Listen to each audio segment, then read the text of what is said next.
Hello and welcome to the Salty Scout Food and Travel Podcast. I'm Jane and I live, travel and cook aboard a 45-foot sailboat named Scout with my husband James. I'm looking forward to sharing the delicious food and drink experiences that make each sailing destination unique. Since setting sail from the US East Coast in 2022, I've been on a culinary adventure with a loose plan and a passion to explore and taste my way through the world's local cuisines.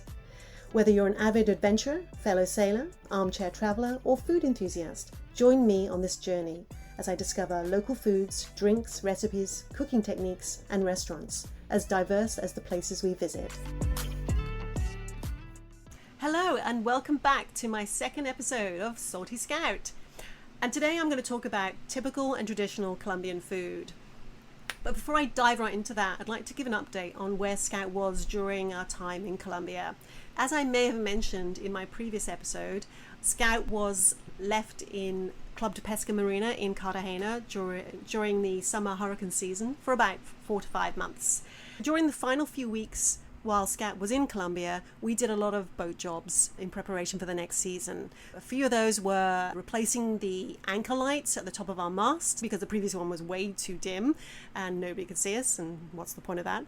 The second thing was we galvanized the anchor chain, which basically means repainting it to protect it because the chain had a lot of wear. And another big job we had done, which wasn't very glamorous at all, but we had our remaining diesel fuel in our 3 massive fuel tanks siphoned out and polished. That meant taking the diesel and putting it through some filters and cleaning out all the gunk and returning it nice and squeaky clean again. So that should hopefully serve us well for this next season of sailing. As a reward for all of our hard work, the marina where Scout was based is actually also very close to the old city and to the district of Gethsemane, where there are lots of really good restaurants and eateries and cafes and so on. So really fantastic. We certainly didn't go hungry while we were based out of Cartagena. But as well as Cartagena, we also did a couple of trips out. We went north on a 3-hour bus ride to Santa Marta, and that was fun. A lot of good dining options there. And just inland was the village of Minca, which was a great opportunity for us to do some hiking. Also from Cartagena, we took a 1-hour flight inland to the city of Medellin. And Medellin is in the mountainous Antiochian province. And this was a great opportunity to explore some of the traditional food that is available in Colombia. And that is something that I'm going to talk about today.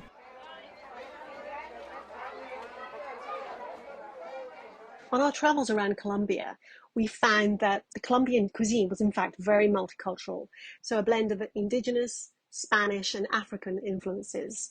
And today, I thought I'd talk about 4 of the most popular dishes here in Colombia. The first is sancocho soup. The second is bandeja paisa, the traditional dish. The third is a flatbread called arepa. And finally, the ubiquitous pastry called empanadas.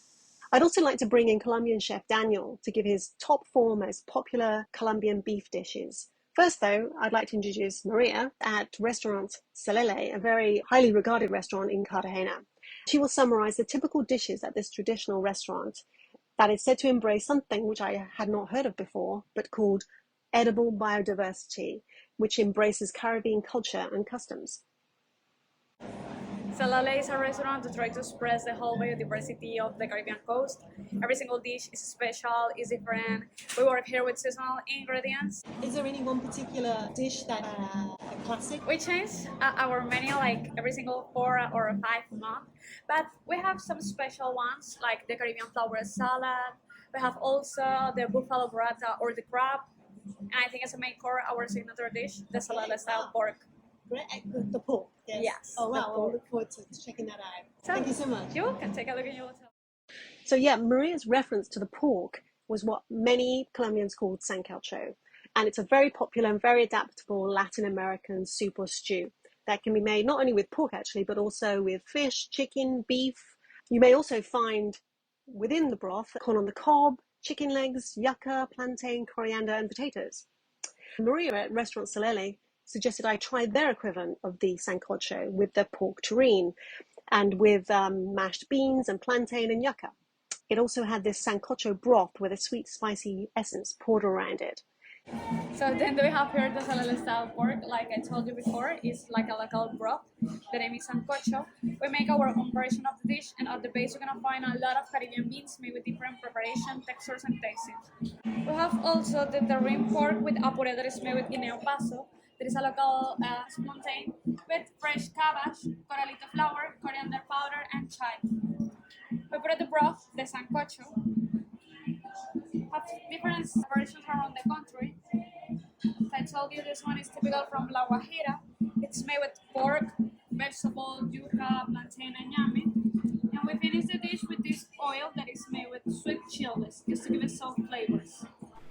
The pork sancocho at Restaurant Solele was not only incredibly tasty with a wonderful integration of those flavors and textures, but it was also an incredible edible work of art. I highly recommend Restaurant Solele. The next dish I'd like to talk about is actually Colombia's national dish, and it's called bandeja paisa.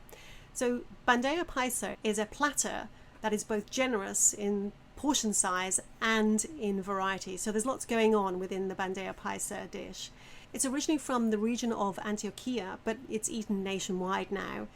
And it includes carne molida, which is ground beef, chicharron, which is a fried pork belly, chorizo, black beans, rice, fried egg, plantains, arepa, ogajo, which is an onion and tomato Creole sauce, and finally avocado. So yeah, lots going on within this particular dish.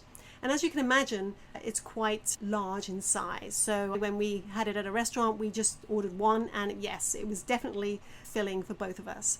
One of my biggest observations was the dominance of beef in many traditional recipes in Colombia. That, and also seeing so many steakhouses in Cartagena, certainly. I'd like to introduce you to Chef Daniel, who is working at Lunatico restaurant in Cartagena. And he's going to talk you through 4 different beef recipes.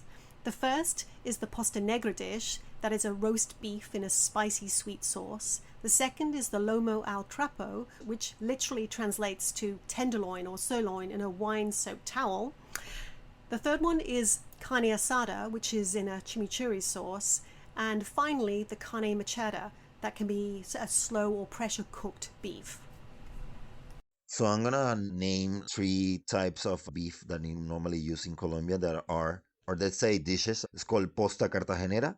Other one is carne asada, or desmechada as well. And that's another one that's called lomo al trapo. Yeah, so posta cartagenera is from Cartagena. They actually has like a, it's called posta as in chunk, and Cartagenera hence Cartagena. Basically, it's a mix of African, Spanish, indigenous, and Middle Eastern because it has spices inside, plus also as well sugarcane. Normally, the beef that they use is a tough one. In this case, you can use top side as well. The lomo al trapo is just like the sirloin as well, but wrapped in a cloth that is already soaked into wine. And as well, the sirloin is cooked in a chimney and also has salt in between. So it's kind of like all wrapped together inside and cooked by inside. Carne asada is just basically, so the cheap sirloin, let's say, just cooked as it is, like a steak in a small pan, mixed with chimichurri sauce that is actually parsley, coriander, onion, garlic, vinegar as well. And carne desmechada is basically another type of beef technique that you cook it in a pressure cooker. Again, you need to use a tough beef so you can take it out from the pressure cooker and be delicate. Thank you to Daniel for those 4 different beef recipes. Yes, and just so you know, Daniel, he's the chef at Lunatico, which is a restaurant in Cartagena, but also they provide cookery classes for people interested in finding out more about Colombian food, like I was. All right, so next I'd like to talk about the arepa, which is a type of bread that you see in many places throughout Colombia. And the arepa is made from corn, and corn is sacred to the indigenous community here. There are many dishes actually within Colombia and certainly in South America that include corn. The arepa is basically a corn cake and is made from ground corn, which is called cornmeal or corn flour. It is eaten in Colombia, Venezuela, Panama, and Bolivia. And it's considered a South American staple. It's certainly very versatile and can be eaten for breakfast, lunch, or even dinner. I decided to try cooking the arepa myself. And so I got hold of some Harina PAN flour, which is basically a pre-cooked white maize flour, and it gives their arepas their signature texture and bite, quite crunchy as well. So for the recipe, I added 1 teaspoon of salt to 2 cups of this specific type of flour in a bowl, and then added 1 cup of water to the dry mix to form a non-sticky dough. I let the dough sit for about 5 minutes, and then I rolled out about 8 balls. With the palms of my hands, I flattened each of the balls to a 1/2 inch to form a disc. I heated up some oil to medium-high heat for the shallow frying. I then took each disc and fried each one for about 3 minutes on each side, or until browned. Then you just finish off the arepas in the oven for about 15 minutes just to cook them through. I ate mine by slicing them in half, and I made some homemade guacamole, some shredded chicken, and some red onion, which is also supposed to be a popular Colombian dish as well. For a visual on that particular dish, please check out my Salty Scout Instagram. And finally today, I'd like to talk about the empanada. Now, the empanada is something that I've seen certainly from as north as Florida down to here in South America. And it's basically a pastry turnover that is stuffed with either pork, chicken, beef, or even cheese. And it's either baked or fried. This pastry is thought to originate from 7th century Spain, and you find it on most street stands, and certainly here in Colombia, it's eaten as a snack or even for breakfast. So now, reflecting back on our time in Cartagena, we certainly miss the ease of access to such a fantastic choice of food. In the final days before we set sail for the remote San Blas Islands in Panama, we did do a massive reprovision that probably included about 10 separate trips with my shopping cart to the supermarket. In future episodes, I will talk more about the whole reprovisioning process and the types of foods that store well on a boat, as well as some favourite recipes that I'd like to cook on Scout. For now though, I hope you found this podcast useful as I navigate just a few of the Colombian dishes, but feel free to give it a review if you can. Also, check out the show notes here in the podcast to find out further information about the people I spoke with, that is Maria and Daniel, and also the arepa recipe. Please also head over to Salty Scout Instagram for a visual representation of everything I spoke about. Thank you so much for listening. Take care. Bye-bye.